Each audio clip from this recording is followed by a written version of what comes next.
Halo, perkenalkan saya Agit Pragita Silviana dengan NIM 20081100009 jurusan Tadris Bahasa Indonesia YIN Syah Nurjati Cirebon semester 5. Di sini saya akan menjawab pertanyaan yang diberikan oleh Ibu Nurhana Widianti, Magister Pendidikan selaku dosen pengampu mata kuliah Pengembangan Strategi dan Media Pembelajaran BIPA sebagai salah satu tugas ulangan akhir semester. Soal yang pertama adalah jelaskan alasan Anda untuk tertarik mempelajari BIPA. Alasan saya tertarik mempelajari BIPA adalah yang pertama, saya ingin mendalami pengetahuan mengenai pengajaran BIPA. Tentunya mengajarkan bahasa Indonesia kepada orang asing sangat berbeda sekali dengan mengajarkan bahasa Indonesia di sekolah. Yang kedua, saya ingin mengajar di luar negeri. Tentunya jika seseorang pengajar BIPA telah memenuhi ketentuan-ketentuan dalam proses pengajaran BIPA, maka pengajar tersebut bisa pergi ke luar negeri dan menjadi pengajar di sana.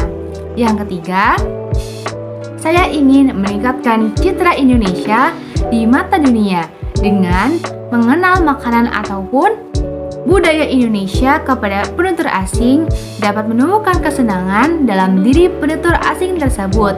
Yang keempat, saya ingin memiliki murid seorang penutur asing. Karena dengan banyak mengenal dan berinteraksi dengan orang asing dapat menambah pengetahuan tentang keragaman negara asal penutur asing tersebut. Yang kelima, karena saya bangga terhadap bahasa Indonesia. Dengan adanya rasa bangga dalam diri saya, tertarik untuk mengenalkan kosakata ataupun pengetahuan tentang bahasa Indonesia kepada penutur asing. Soal yang kedua adalah hal-hal yang perlu diperhatikan dalam melaksanakan pembelajaran BIPA. Menurut saya, hal-hal yang perlu diperhatikan adalah yang pertama, pembelajaran BIPA harus berbasis budaya. Untuk menjadikan pembelajaran BIPA yang menarik, diperlukan muatan-muatan khusus yang akan membantu pembelajar BIPA semakin tertarik dalam mempelajari bahasa Indonesia. Muatan budaya lokal dalam bahan ajar akan membuat pemahaman pembelajar terhadap budaya semakin tinggi. Dengan demikian, pembelajaran BIPA tidak dapat dilepaskan dari materi budaya. Yang kedua adalah pembelajaran BIPA harus memiliki media pembelajaran yang menarik.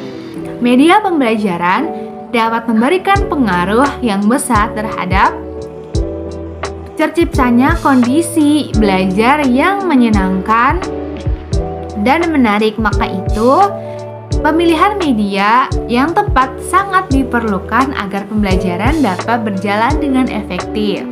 Yang ketiga adalah pembelajaran BIPA harus mencakup 4 keterampilan berbahasa atau 4 catur bahasa. Bahasa tersebut yang meliputi menyimak, membaca, menulis, dan berbicara. Dengan menggunakan 4 keterampilan berbahasa tersebut, pembelajaran akan berjalan dengan efektif serta pembelajar BIPA pun dapat lebih paham. Yang keempat adalah pembelajaran BIPA harus berbasis teks atau dapat dikatakan dalam pengajarannya harus menyediakan teks tertulis serta teks verbal yang dapat membekali atau memiliki kebermanfaatan dalam kehidupan sehari-hari bagi penutur asing tersebut. Ataupun dengan menggunakan pembelajaran berbasis teks dapat membangun kerjasama serta melatih untuk memberikan pemodelan. Yang kelima, pembelajaran BIPA harus menggunakan metode yang sesuai dengan tujuan pembelajaran. Penggunaan metode yang sesuai dapat mengatur pembelajaran dengan jelas serta dapat mengembangkan pemahaman pembelajar mengenai bahasa Indonesia. Soal yang ketiga adalah apa saja metode yang diterapkan dalam pembelajaran BIPA? Metode yang diterapkan dalam pembelajaran MIPA yang pertama adalah metode tata bahasa. Metode tata bahasa adalah sebuah metode yang digunakan dalam mempelajari bahasa dengan pusat kajian pada tata bahasa atau unsur gramatikal yang tujuannya yaitu untuk mengetahui segala sesuatu di bidang itu sendiri. Serta dalam metode ini tidak menekankan pada pemahaman akan tetapi keterampilan menyimak dan berbicara sangat difokuskan dalam metode ini. Penerjemahan teks, kalimat, ataupun tata bahasa dan memperbanyak pembelajaran kosakata sangat diajarkan dalam metode ini. Yakni tujuan metode ini adalah untuk membekali peserta didik dengan kaidah-kaidah kebahasaan dan kemampuan terjemah agar tidak terjadi kekeliruan. Selain itu, membiasakan peserta didik cermat dalam pengamatan, perbandingan, analogi, dan penyimpulan kaidah yang mengembangkan tata bahasa dan sastra. Karakteristik dari metode tata bahasa adalah memandang pengajaran bahasa dalam pelafalan, kaidah-kaidah, dan fakta-fakta tentang tata bahasa agar dapat dipahami. Selanjutnya, yaitu tata bahasa diajarkan secara deduktif, yakni dengan penyajian kaidah-kaidah bahasa dalam bahasa Latin yang dianggap semesta universal. Metode yang kedua adalah metode audiolingual. Adalah sebuah metode yang pelaksanaannya terfokus pada kegiatan latihan, drill, menghafal kosakata, dialog, dan teks bacaan. Suatu kegiatan belajar mengajar dengan menggunakan metode audiolingual pada umumnya menggunakan pendekatan oral.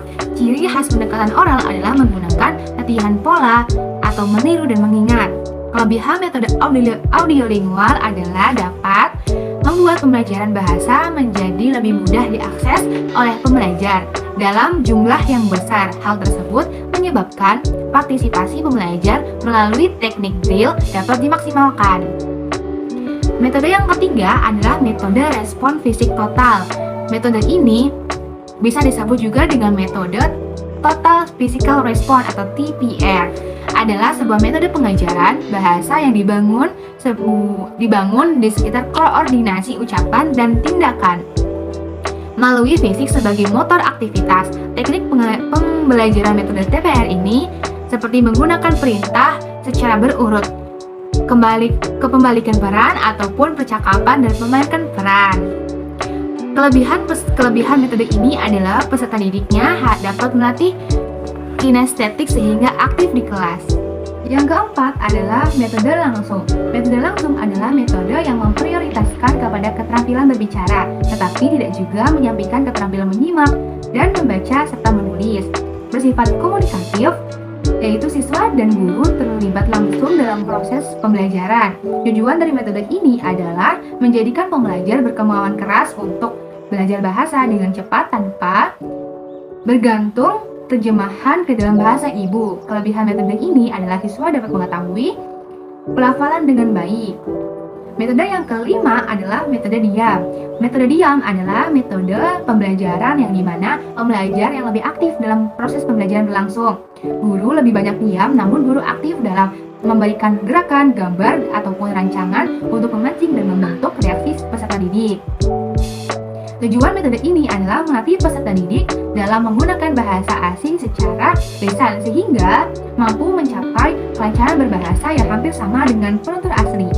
Metode yang keenam adalah metode komunitas pembelajaran bahasa. Metode ini yakni metode yang digunakan dalam pembelajaran bahasa dengan membentuk suatu kelompok untuk mendapatkan target bahasa. Nantinya siswa berkumpul di suatu tempat untuk melakukan beberapa kegiatan dan tugas-tugasnya. Yang ketujuh adalah metode Sugestopedia. Metode ini merupakan metode pengajaran yang didasarkan pada pemahaman modern tentang bagaimana otak manusia bekerja dan bagaimana cara belajar paling efektif. Metode ini menggali semua potensi dalam diri siswa, baik potensi dasar maupun bawah sadarnya.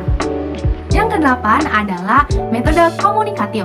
Metode komunikatif adalah sebuah metode pembelajaran yang berpusat pada pendekatan dan yang tidak hanya mengajarkan penugasan kaidah bahasa asing, tetapi juga mengajarkan keterampilan sosial. Seperti yang harus dikatakan, bagaimana berbicara, kapan berbicara, dan di mana berbicara untuk memenuhi kebutuhan sehari-hari sebagai tujuan yang lebih besar. Yang kesembilan adalah metode komunikatif integratif. Metode ini merupakan suatu pendekatan yang bertujuan untuk membuat kompetensi komunikatif sebagai tujuan pembelajaran bahasa dan mengembangkan prosedur bagi 4 keterampilan berbahasa. Yang terakhir, yang ke-10 adalah metode pembelajaran bahasa berbasis teks. Metode ini merupakan metode pembelajaran yang berorientasi pada kemampuan siswa untuk menyusun teks. Metode pembelajaran ini mendasarkan diri pada pemodelan teks dan analisis terhadap fitur-fiturnya secara eksplisit, serta fokus pada hubungan antara teks dan konteks. Penggunaannya tujuannya untuk mempersiapkan siswa memasuki dunia nyata. Penggunaan bahasa dengan memfokuskan pada bagaimana bahasa digunakan untuk mencapai tujuan, misalnya membuat laporan eksperimen atau bercerita. Yang keempat atau soal terakhir, bagaimana contoh singkat penerapan model pembelajaran IPA yang bisa dilakukan di kelas? Menurut saya, metode yang tepat adalah metode langsung. Dalam penerapan metode ini, pengajar bisa melakukan interaksi dengan pembelajar secara langsung. Berikut juga dengan memberikan pemahaman dan penjelasan. Pengajar bisa bertanya sekaligus menerapkan pembelajaran berbasis teks dan juga menggunakan 4 catur bahasa yang meliputi keterampilan berbicara, menulis, membaca, dan menyimak. Contoh singkatnya adalah pengajar memberikan sebuah teks bergambar makanan khas Indonesia. Setelah itu, pengajar mengajak siswa untuk mengatakan makanan khas tersebut.